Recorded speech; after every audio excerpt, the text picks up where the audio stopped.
Mais uma pergunta aqui, o Mateus 22:10 perguntou o seguinte: Rodrigo, qual foi a experiência mais sobrenatural que você já vivenciou em um culto e qual foi a mais inusitada?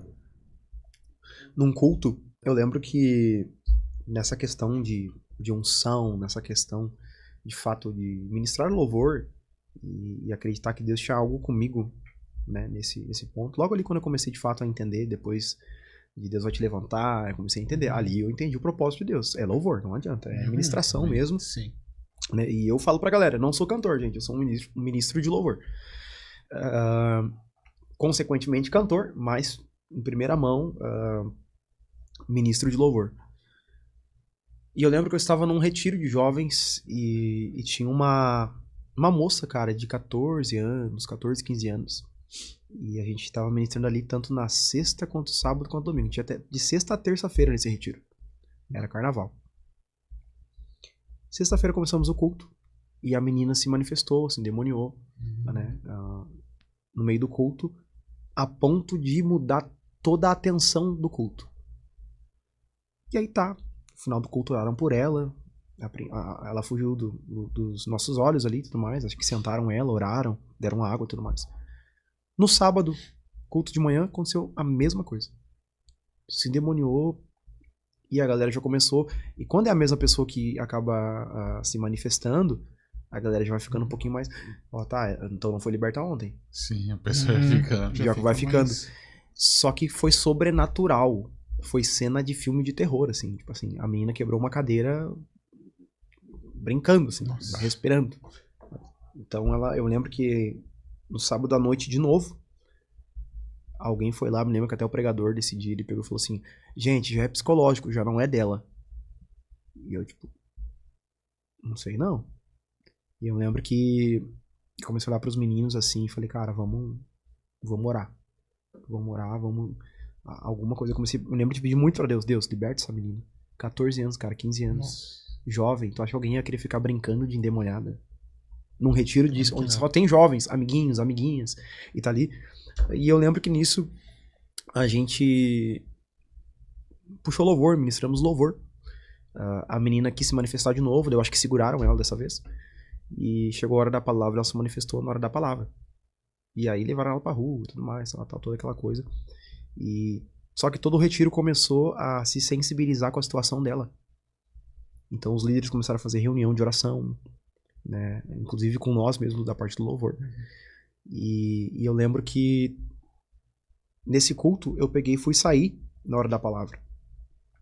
E no que eu saí, fui pro alojamento lá. Eu acho que eu queria pegar uma toalhinha pra mim e uma palheta que eu tinha esquecido que eu tinha quebrado a minha e tal. Só que assim, o ambiente do culto, né, era no final do sítio. E o alojamento onde eu tinha que ir era no começo do sítio. Então era uma distância de... Tinha que dar uma caminhadinha legal. Dar uma caminhadinha legal. E eu fui lá. Só que, cara, foi muito engraçado aquele retiro, porque todo mundo tinha um certo medo, né, de andar sozinho lá. E eu me esqueci da situação, fui pro alojamento.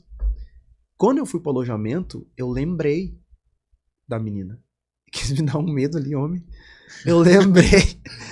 Eu tava no alojamento assim, e não tinha forro. Era aqueles alojamentos que é tipo galpãozão, assim, sabe? Sim, e aí, cara, na hora me veio assim um filme na cabeça, tipo assim, vai, imagina se daqui a pouco o menino tá no forro aqui, né, me olhando. Cara, um negócio nada a ver, assim. Porque foi tão... realmente tava acontecendo algo sobrenatural naquele retiro. E eu me lembro que até o título do retiro era Metanoia. Mudança de mente. Metanoia. Mudança de mente. E eu me lembro que eu peguei, até uma das histórias mais engraçadas que eu conto, assim. Eu me lembro que eu tô voltando depois no caminho, e eu, ufa, coisa da minha cabeça. E eu imaginei, enquanto eu tô saindo do alojamento, sei lá, imaginei a menina me encontrando no meio do caminho, tipo assim, eu indo e ela vindo. Né? Isso na minha cabeça, isso na minha cabeça. Cara, mas eu já vou entender onde eu quero chegar aqui. E nisso eu lembro que tinha uns animais ali, tinha umas galinhas, uns cabritos, assim, né? Cara, tu não vai acreditar, assim. Eu tentando ser corajoso, e aí tinha um cabrito amarrado numa cerca, e o cabrito larga um espirro, cara. Sério? Eu levo um cagaço, assim, ó. Meu Deus do céu. Cara, eu juro. Ó, tem uma galera que me segue há mais tempo já sabe dessa história aqui, cara. É verdade, isso aqui é real. E eu, nossa, botei a mão no coração dele, nossa, ufa, é um cabrito, né? Mas tá, vou lá, tal. Vou lá pra igreja e tudo mais, e quando eu chego na parte da administração lá e tal, eu vejo que o pregador, ele tá... Vou lá, pego minha guitarra, eu vejo que o pregador, ele tá falando sobre exatamente essa situação.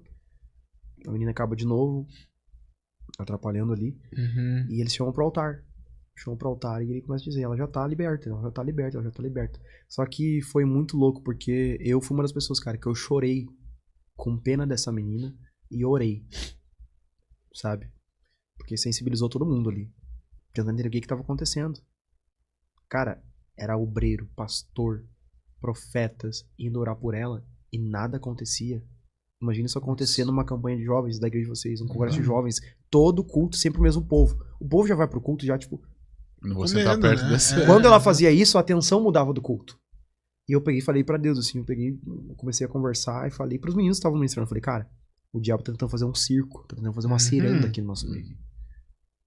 E eu me lembro que nesse altar, assim, começaram a orar, algumas pessoas segurando ela, e os jovens começaram a ser cheios do Espírito Santo, depois da palavra, depois do culto ali e tal, altar, naquele momento ali, né? Ser cheio do Espírito Santo. Cara, nisso, tá tudo lá, tudo certinho, assim. Só que ela tá lá, de mão dada, orando. E eu me lembro que eu faço uma oração pra Deus, assim, eu pego e falo, Deus, se é verdade mesmo, essa questão da unção que existe no louvor, se essa menina não é liberta, e ela não está liberta, como de fato eu acho que não, ela vai se manifestar. Vai se manifestar, ela vai ser liberta hoje, agora. Amém. E eu me lembro que ela tava ali se segurando, porque parecia que ela... Eu me lembro de uma cena na minha cabeça, que ela se manifestou, e antes de ela se manifestar, num dos cultos, ela começa a falar assim, por favor, me ajuda, ele tá vindo, ele tá vindo, ele tá vindo. Nossa, tá vindo, daqui a pouco se manifestou. Coisas assim começaram a acontecer. Nossa. Uma multidão, tipo assim, multidão não, mas umas 10 pessoas fazendo fila pra lá e orar. E eu falei, isso aqui, tem alguma coisa acontecendo aqui, é espiritual, isso aqui tá acontecendo, é de verdade, é real. E ali foi uma experiência que me pegou. Eu lembro que eu peguei, pedi pro meu irmão, a gente ia cantar outra canção. Eu me lembro que eu cheguei assim, pedi pro meu irmão que toca teclado pra mim, pra ele mudar o tom. Aí me lembro que o pastor pediu pra todos os jovens dar as mãos, e os jovens estavam todos de mão dada, mas ela se mexia como se fosse um ritual de mão dada com outros jovens. Só que ela tava com vergonha já, porque já o pregador tinha falado que não era mais, que era psicológico. Sem contar a vergonha toda que ela tava passando. Sim. E aí, cara, eu senti, assim, pelo espírito, assim. E eu falei, Deus, se existe alguma unção, de fato, na questão do louvor, na ministração, esse é o propósito, como o Senhor tem me mostrado já, eu vou cantar essa canção e alguma coisa tem que acontecer. Por amor àquela alma mesmo, sabe? O meu irmão deu ali, menorzinho. A poder no nome de Jesus. Cara, quando eu comecei a cantar, os meninos começaram a tocar ali. Essa menina, os jovens estavam pulando assim no espírito, né, na igreja ali, e essa menina automaticamente soltou as mãos e ela começou a se balançar exatamente como ela fazia quando ela se manifestava.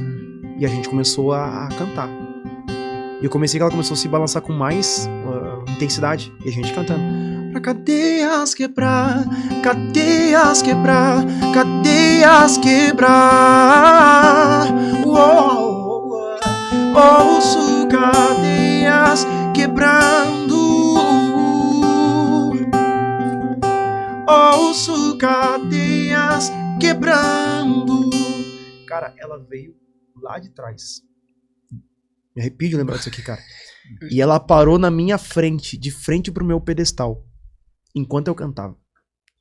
E ela não ficou de frente pra mim, ela ficava de lado, tentando olhar pro altar. E nisso já veio, o pessoal orou por ela e, cara, pra glória de Deus, mano, eu me arrepio todo de contar isso aqui. Pra glória de Deus, ela foi liberta naquele culto ali. Amém, glória a Deus. Cara. Quando eu cheguei na casa dos amigos líderes que convidaram a gente, eu peguei e contei a história engraçada do cabrito, que espirrou. E eu peguei e falei assim, eu jurava que ela ia atrás de mim. Ela falou assim, Rodrigo, o dia que tu saiu pra ir no alojamento, ela se levantou da cadeira pra ir atrás de ti. A gente segurou ela. E ela pegou e falou assim, ó, eu preciso ir atrás dele. Ele precisa parar de cantar. Cara, eu me arrepio só de... Ele precisa parar de cantar. Aquilo ali girou uma chave. Eu lembro que... Aquele mês, cara, eu acho assim, ó, eu já tinha orado em prol do meu ministério. Mas aquele mês ali, eu fiz um reboliço, assim. Eu falei, Deus, eu vou te buscar mais, pra que seja real e verdadeiro. Não buscar pra mostrar algo pra alguém, não. Eu vou te buscar mais e mais, porque se é pra cantar, que essas coisas aconteçam. E eu nem preciso saber depois. Amém. Glória a Deus. Tá entendendo? Então, cara, isso foi